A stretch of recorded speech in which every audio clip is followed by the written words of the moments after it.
नमस्कार। आज हम कक्षा 12 हिंदी केंद्रित पाठ्य पुस्तक आरोह भाग 2 के गद्य खंड के पाठ 11 भक्तिन के साथ उपस्थित हैं। भक्तिन की लेखिका हैं महादेवी वर्मा।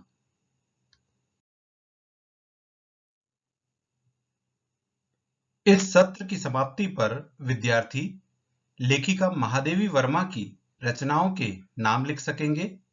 लेखिका द्वारा खींचे गए रेखाचित्र को अपने शब्दों में लिख सकेंगे। भक्तिन के जीवन के पहले, दूसरे व तीसरे परिच्छेद के संघर्षों को लिखकर व्यक्त कर सकेंगे। विवाह के संदर्भ में स्त्री के मानवाधिकारों की स्थिति को अपने शब्दों में अभिव्यक्त कर सकेंगे।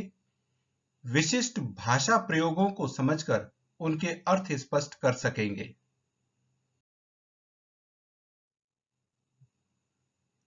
आइए जानते हैं लेखिका महादेवी वर्मा का परिचय। महादेवी वर्मा का जन्म 1907 ईस्वी में फर्रुखाबाद, उत्तर प्रदेश में हुआ। इनके काव्य संग्रह हैं दीपशिखा और यामा। इनके निबंध संग्रह हैं श्रृंखला की कड़ियां, आपदा, संकल्पिता, भारतीय संस्कृति के स्वर। इनके संस्मरण और रेखाचित्र हैं अतीत के चलचित्र, स्मृति की रेखाएं, पथ के साथी और मेरा परिवार। इनको यामा संग्रह के लिए ज्ञानपीठ पुरस्कार से सम्मानित किया गया। साथ ही साथ पद्म भूषण और भारत भारती पुरस्कार से भी सम्मानित किया गया।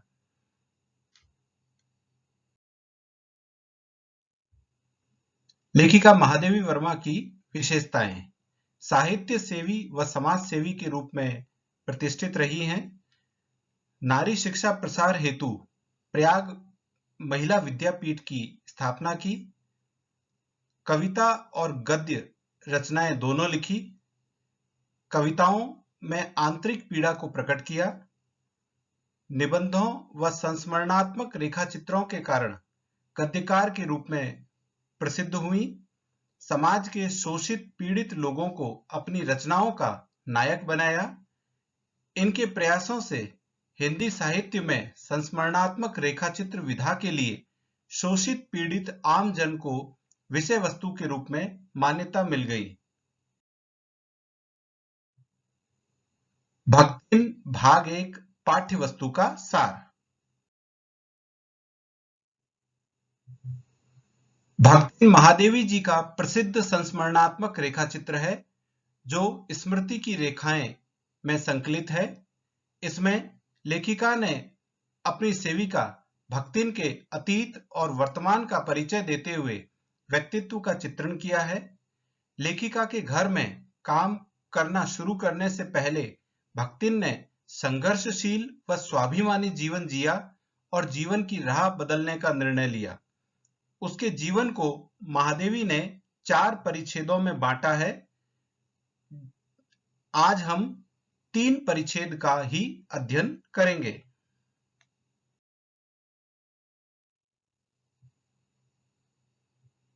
प्रथम परिच्छेद में सौतेली माता के कहने पर उसके पिता द्वारा उसका कम उम्र में विवाह करने, विमाता द्वारा जायदाद पाने की लालसा के कारण लक्ष्मी के पिता के गंभीर रूप से बीमार होने पर भी सूचना नहीं देने व पिता की मृत्यु के बाद विमाता द्वारा लक्ष्मी से बुरा व्यवहार करने का वर्णन है।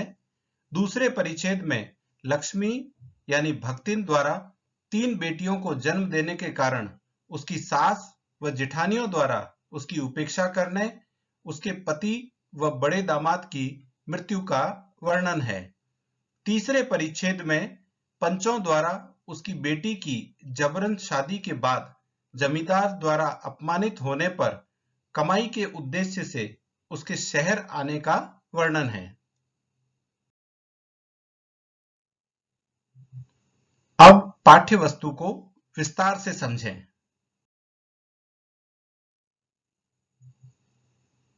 भक्तिन का परिचय।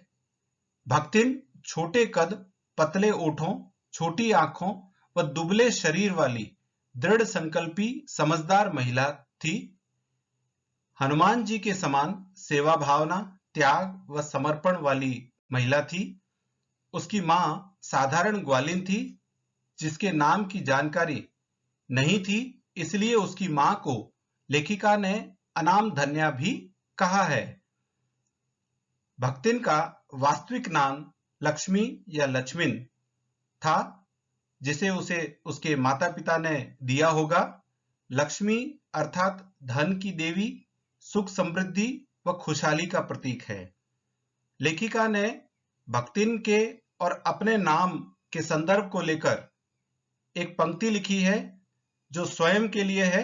मेरे नाम की विशालता मेरे लिए दुर्वह है। यह कथन लेखिका ने अपने लिए कहा है क्योंकि नाम के अनुसार उनका जीवन महान नहीं है और इस नाम को अपने साथ रखना कठिन है। उसी प्रकार लक्ष्मी के साथ भी है, ऐसा लेखिका ने बताया है।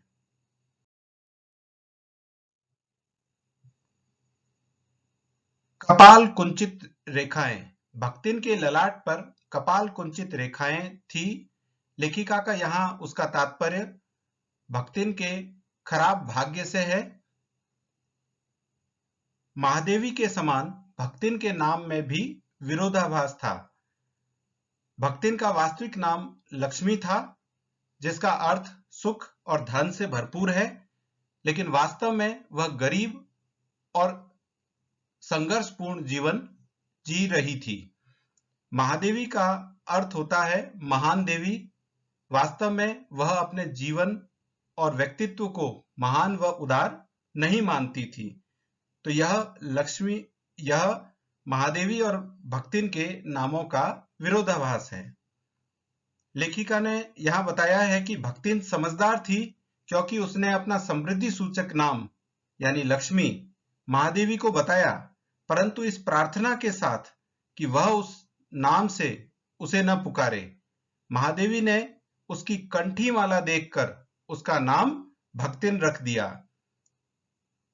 उसने महादेवी के यहाँ नौकरी पाने के लिए ईमानदारी के साथ अपना शेष इतिवृत्त भी बताया। यहाँ इतिवृत्त का तात्पर्य है व्यक्ति के जीवन का पूर्ण परिचय व ब्यौरा। भक्ति के जीवन का पहला परिच्छेद। इसमें कुछ नए शब्द आए हैं, जैसे सूरमा जिसका अर्थ है पहलवान, विमाता सौतेली माता, गौना ससुराल भेजने की रस्म, मरणांतक रोग यानी गंभीर बीमारी। वह झूसी गांव के प्रसिद्ध सूरमा की इकलौती बेटी थी। लक्ष्मी नाम उसके माता पिता ने रखा होगा ताकि उसके जीवन में खुशहाली व सुख रहे।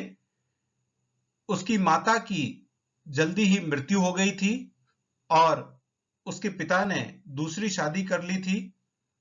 विमाता या सौतेली माता के कहने पर पिता द्वारा 5 वर्ष की उम्र में विवाह और 9 वर्ष की उम्र में गौना कर उसे ससुराल भेज दिया गया। विमाता स्वभाव से ईर्ष्यालु और संपत्ति की लालसा रखने वाली थी।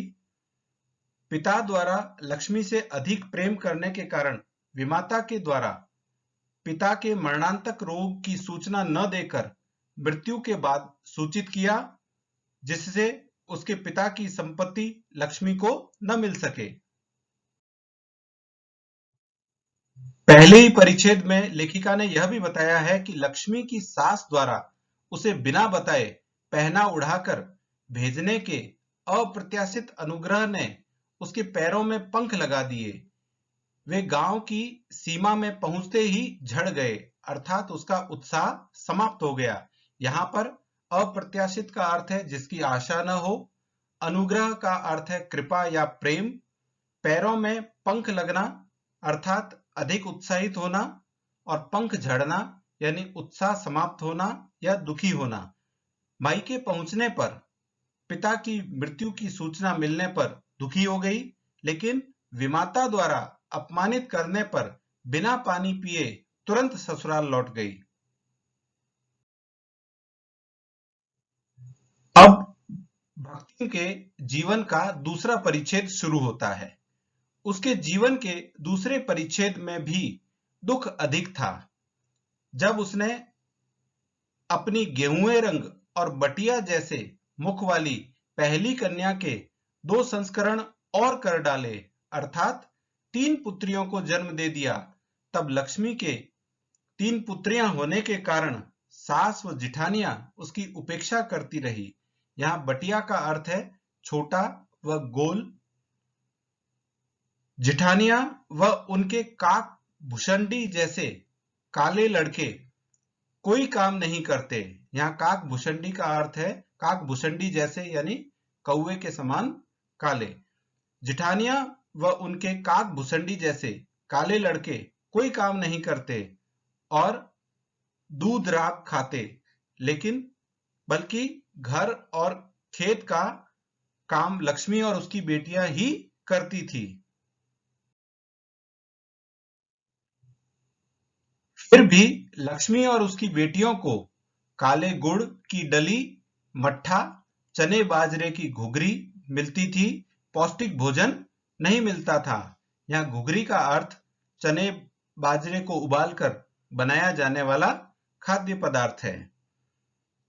सास व जिठानियों द्वारा खोटे सिक्कों की टकसाल माने जाने वाली भक्तिन ने अपने पति के प्रेम के बल पर अलगोजा या बंटवारा कर लिया और खेत खलिहान में मेहनत कर थोड़े समृद्ध हुए।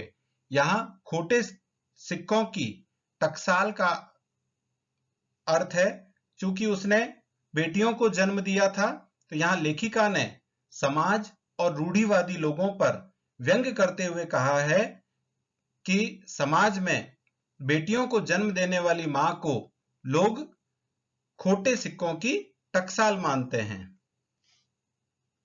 यहां अलगोजा का अर्थ है बंटवारा।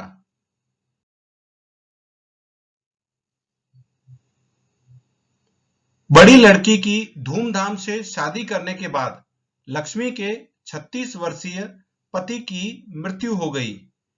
उसके जेठ व जेठ के लड़कों ने उसकी दूसरी शादी कर संपत्ति हड़पनी चाही, पर उसने केस मुड़वाकर और कान फुकवाकर इसे खारिज कर दिया। उसने अन्य दोनों बेटियों की शादी कर बड़े दामाद को घर जमाई बना लिया।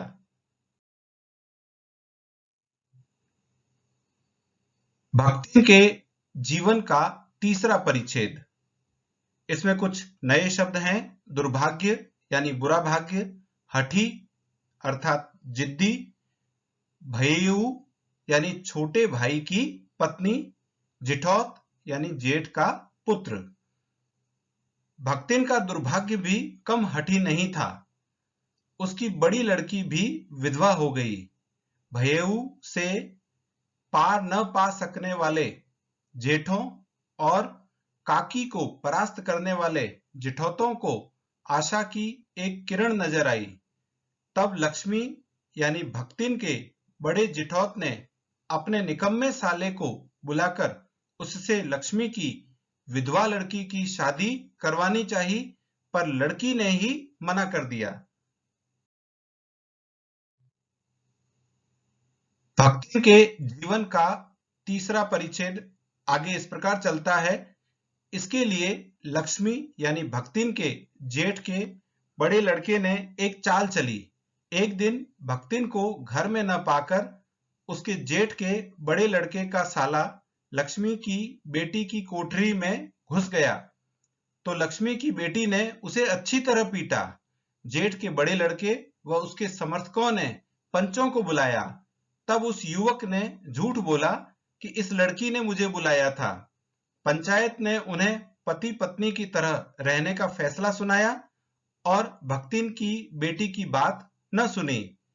पारिवारिक झगड़े के कारण से उत्पन्न गरीबी के कारण जमींदार का लगान न दे पाने, दिन भर कड़ी धूप में खड़ा रखने व अपमानित किए जाने पर कमाई के उद्देश्य से भक्तिन शहर चली गई। इस प्रकार उसके जीवन का तीसरा परिच्छेद पूरा हुआ।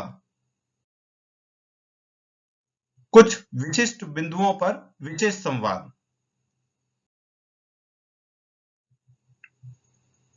भक्ति व महादेवी के नामों में विरोधाभास। भक्तिन का वास्तविक नाम लक्ष्मी था, जिसका अर्थ है धन व सुख से भरपूर होना, परंतु वह गरीब व दुखी थी, यानी जैसा नाम था वैसा जीवन नहीं था। उसी प्रकार महादेवी का अर्थ है महान देवी, परंतु महादेवी मानती थी कि उसका व्यक्तित्व व जीवन महान व उदार नहीं है। दोनों का ही नाम के अनुरूप जीवन नहीं था। खोटे सिक्कों की टकसाल। यहाँ खोटे सिक्कों की टकसाल के माध्यम से लेखिका ने समाज और रूढ़िवादी लोगों पर व्यंग्य किया है। टकसाल का अर्थ होता है जहां सिक्के बनते हैं। लड़कियों को समाज या रूढ़िवादी लोग खोटा सिक्का मानते थे। लक्ष्मी द्वारा 3 बेटियों को जन्म देने के कारण लेखिका ने समाज या रूढ़िवादी लोगों पर व्यंग्य करते हुए उसे खोटे सिक्कों की टकसाल कहा है।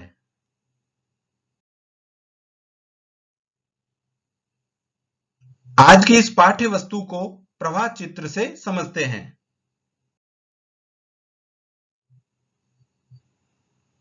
भक्तिन का वास्तविक नाम लक्ष्मी था, परंतु उसके जीवन में सुख व धन का अभाव था। भक्तिन के व्यक्तित्व की विशेषताओं में लेखिका ने उसके दृढ़ संकल्पी होने, उसकी सेवा भावना, त्याग, परिश्रमी होने का वर्णन किया है। पिता द्वारा कम उम्र में विवाह करना, पिता की मृत्यु के बाद विमाता द्वारा अपमानित करने का भी लेखिका ने वर्णन किया है। इसके बाद लक्ष्मी द्वारा 3 बेटियों को जन्म देना और सास व जिठानियों की उपेक्षा का शिकार होने का चित्रण भी लेखिका ने किया है। बंटवारे के बाद उसके पति द्वारा बड़ी लड़की की शादी करना, लक्ष्मी के पति की 36 वर्ष की उम्र में मृत्यु हो जाने का भी लेखिका ने वर्णन किया है। बाद में भक्तिन द्वारा बड़े दामाद को घर जमाई बनाना, पर उसकी भी मृत्यु हो जाने का वर्णन है। उसके बड़े जिठौत के साले से जबरन विधवा बेटी की शादी का फैसला पंचों द्वारा देना, यह भक्तिन को बहुत अधिक आघात पहुंचाता है। और जमींदार द्वारा भक्तिन को अपमानित करना, उसे कड़ी धूप में रखने पर वह इतनी अपमानित हो जाती है कि कमाई के विचार से शहर चली जाती है। आइए संदेह दूर करें।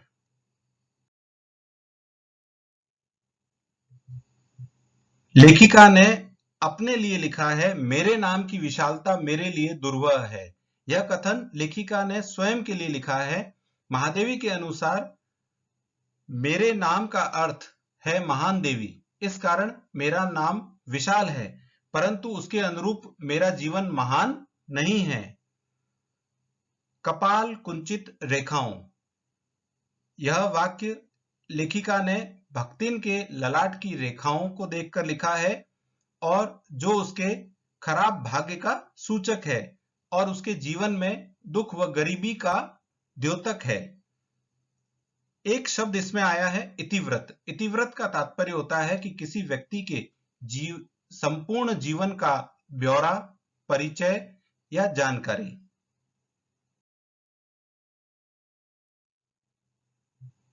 धन्यवाद।